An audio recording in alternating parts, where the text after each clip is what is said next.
আওরঙ্গ এবং তার সুলতানি পুড়িয়ে ছাই করে দিন। আমরা আমাদের পরাজিত করার জন্য সর্বাত্মক প্রচেষ্টা ত্যাগ করব। আমরা নম পার্বতী পাতায় সবুজ সবুজকে হত্যা করব। মহাদেব মুভি ছাভা মারাঠা সাম্রাজ্য দ্বিতীয় ছত্রপতি সম্ভাজি মহারাজের জীবনী বীরত্ব ও আত্মত্যাগের উপর ভিত্তি করে একটি ঐতিহাসিক গল্প। এটি একটি মহাকাব্য।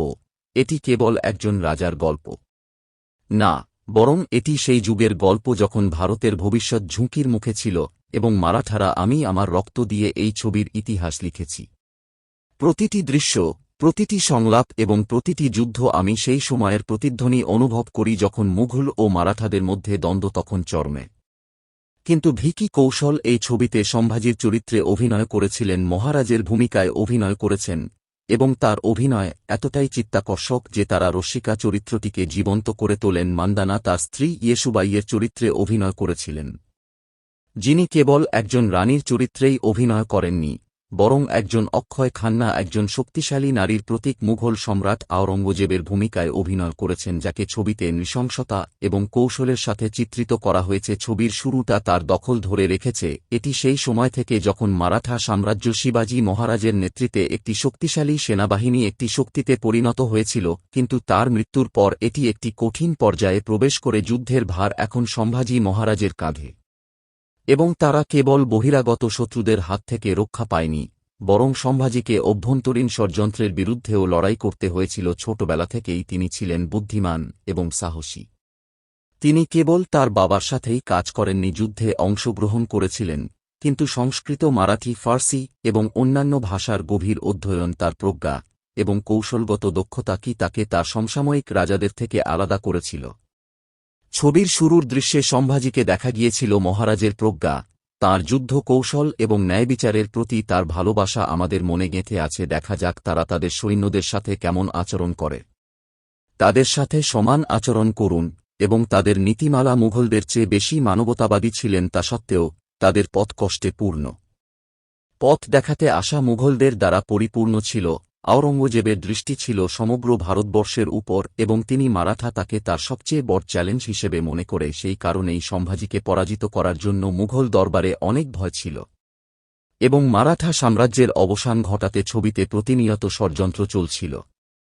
এটি দেখানো হয়েছে কিভাবে সম্ভাজি মহারাজ মুঘলরা অনেক যুদ্ধে পরাজিত হয়েছিল, তাদের গৃহীত যুদ্ধ কৌশল আজও ব্যবহৃত হচ্ছে। এটি সামরিক ইতিহাসেও একটি উদাহরণ হিসেবে বিবেচিত হয়। তাদের সেনাবাহিনী একটি অভিযানমূলক যুদ্ধশিল্প, গেরিলারা যুদ্ধে পারদর্শী ছিল এবং তারা শত্রু ছিল। তারা দ্রুত, প্রাণঘাতী এবং অপ্রত্যাশিতভাবে আক্রমণ করত। এই যুদ্ধের দৃশ্যগুলো ছবিতে সুন্দরভাবে চিত্রিত করা হয়েছে। তরবারিগুলো দারুণভাবে চিত্রায়িত হয়েছে।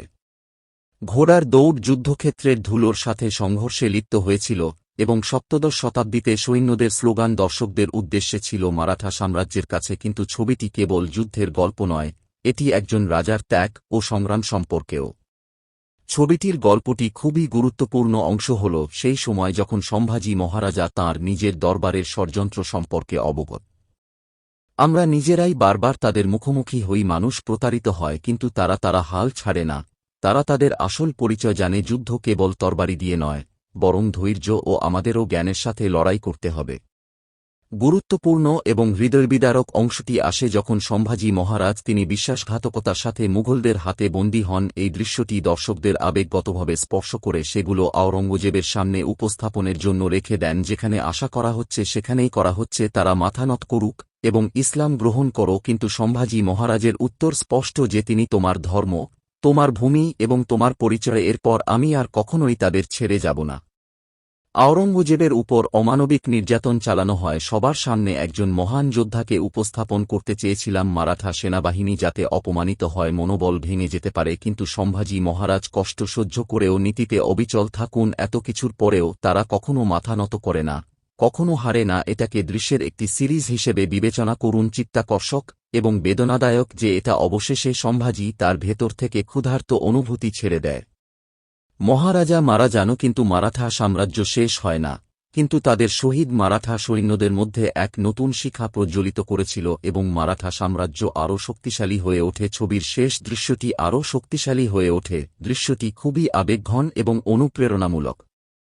এটি দেখায় কিভাবে সম্ভাজি মহারাজের শাহাদাতের পরেও মারাঠারা সংগ্রাম চলতে থাকে এবং অবশেষে মুঘলরা পরাজিত হয়।